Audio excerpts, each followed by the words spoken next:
সবকিছুরই আসলে একজন মালিক থাকা প্রয়োজন। একদিন একটা গরু ঘাস খেতে খেতে জঙ্গলের মধ্যে ঢুকে যায়। গরুটা বুঝতে পারে না সে জঙ্গলের এতটা ভিতরে ঢুকে গেছে। সে কিছুক্ষণ পরে একটা বাঘের গর্জন শুনতে পায় এবং পিছনে ফিরে দেখে একটা বাঘ তার দিকে তাকায় আছে।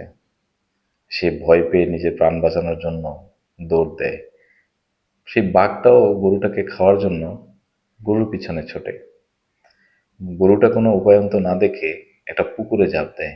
পুকুরে কোনো পানি ছিল না, পুকুরটা ছিল কাদা ভর্তি, শুকনো কাদা। তো গরুটা ঝাঁপ দেওয়ার পরে ওখানে আটকে যায় কাদাতে। সেই বাঘও গরুকে খাওয়ার জন্য সেও সেই পুকুরে ঝাঁপ দেয়। তখন ওই বাঘটাও কাদাতে আটকে যায়। তখন গরু তার দিকে তাকায় মিটমিট করে হাসে, বলে যে তুমি তো অনেক শক্তিশালী প্রাণী, তা তুমি আটকে গেছো, তোমাকে কে উঠাবে? আমার তো মালিক আছে। তোমার কোনো মালিক আছে?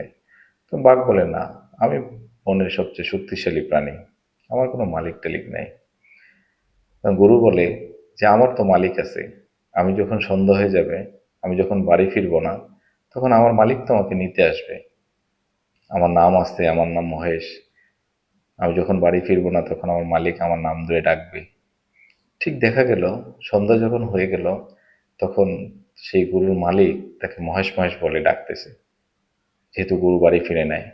তখন দেখলো যে গরুটা কাদায় আটকে আছে। তখন ওই গরুর মালিক সেই রশি দিয়ে গরুটাকে টেনে তুলে বাড়ি নিয়ে যায়। কিন্তু বাঘকে আর কেউ নিতে আসে না। গল্পটা কেন বললাম জানেন? আমরা বাবা মারা অনেক সময় যখন সন্ধ্যা হয়ে যায় আমাদেরকে ফোন করে, বাসায় আসো না কেন? আমরা খুব বিরক্ত হই, বলি আমরা কি বড় হই নাই? আমাদের কি কোনো স্বাধীনতা নাই? ফোন দেওয়ার কি আছে এত? এটা আমরা বলি বাবা মাকে। যেমন আমার কথাই বলি, আমি তো এখন চাকরি করি। আমি যখন বাড়িতে যাই, তখন এই সন্ধ্যা মাগরিবের আজান দিলে, এশারের আজান যদি দেয়, তখন যদি বাড়িতে না ফিরি, বাবা মা ফোন দেওয়া শুরু করে, এই বাসায় কেন আসো না? এতক্ষণ কি করো, এখন কোথায় আছো? তখন আমি বাসায় গিয়ে বলি যে আমি তো বড় হয়েছি, এত ফোন দেওয়ার তো কিছু নাই, তোমাকে নিয়ে এত টেনশন করার কি আছে?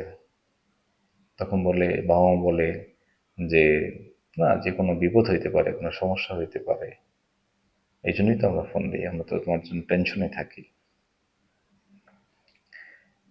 ঠিক, আমরা অনেকেই বাবা মা যখন ফোন দেয় এরকম জিজ্ঞেস করে, বলে বাসা ফেরার জন্য, আমরা খুব রাগ করি।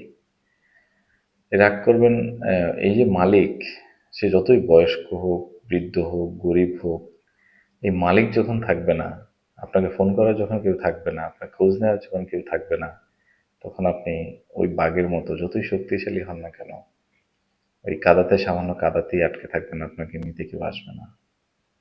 এই জন্য বাবা মা যাদের আছে, বাবা মার কথায় কখনো বিরক্ত হবেন না, বাবা মাকে অসম্মান করবেন না। এই যে মালিক থাকাটা খুব দরকার। এই মালিক যাদের নাই, তারাই জানে যে এই মালিকের গুরুত্বটা কি।